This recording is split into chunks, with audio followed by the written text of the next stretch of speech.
All right, we get a lot of questions about spring care in a no-till garden. So here we are in our no-till garden, our raised row garden. It is April the 17th, and a lot of things have gone on. We've already mowed off our annual rye a couple times. This will be our third time today. I kind of showed here a little bit with the push mower. We get a lot of questions like, hey, the raised rows aren't so raised after the first or second year. Remember that we have 4 to 6 inches of hardwood mulch here, and these do compact a little bit, but the good thing is they're fine like this and they mow off really easy. Some of the other questions we get, well, how do you plant your early spring crops? Well, we've mowed this off, and as you can see, we already have our cabbage transplants in. Now this is gonna grow a little bit more. We take a weed eater, but it's already dying off. You see the dying here. There's some greens, it'll come back. These are gonna die off. In about another week, once it's completely died off with the weed eater, we'll go ahead and mulch this with some straw, and these 2 rows are fine. How do we plant our seed crops in the early spring? We mow it down low like this. We take a mattock or a pick, and look how easily that comes right down through. And what that does is, that's a perfect seed hole right there. We can drop our seeds in, we can cover them back up with a little compost, and we're not disturbing all of this other soil where weeds can come up.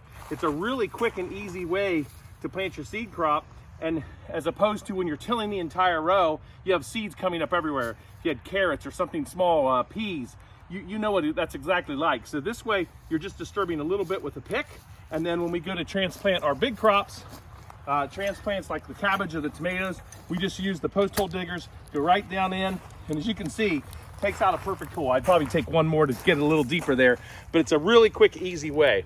So you just want to keep mowing off your annual rye. Like I said, it's about April 17th here. We'll mow this one more time.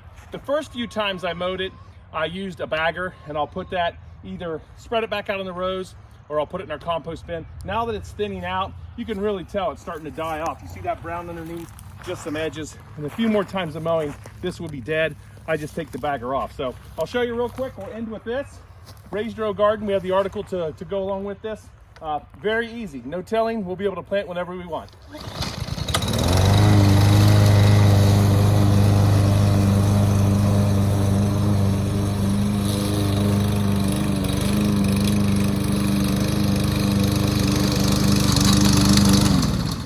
See how easy and how quick it is to mow that off. You do want to try to stay off your rows. You remember, anything that you don't want to do is compact this down, stay back off of them. Takes us about 10 minutes to mow these 20 or so rows.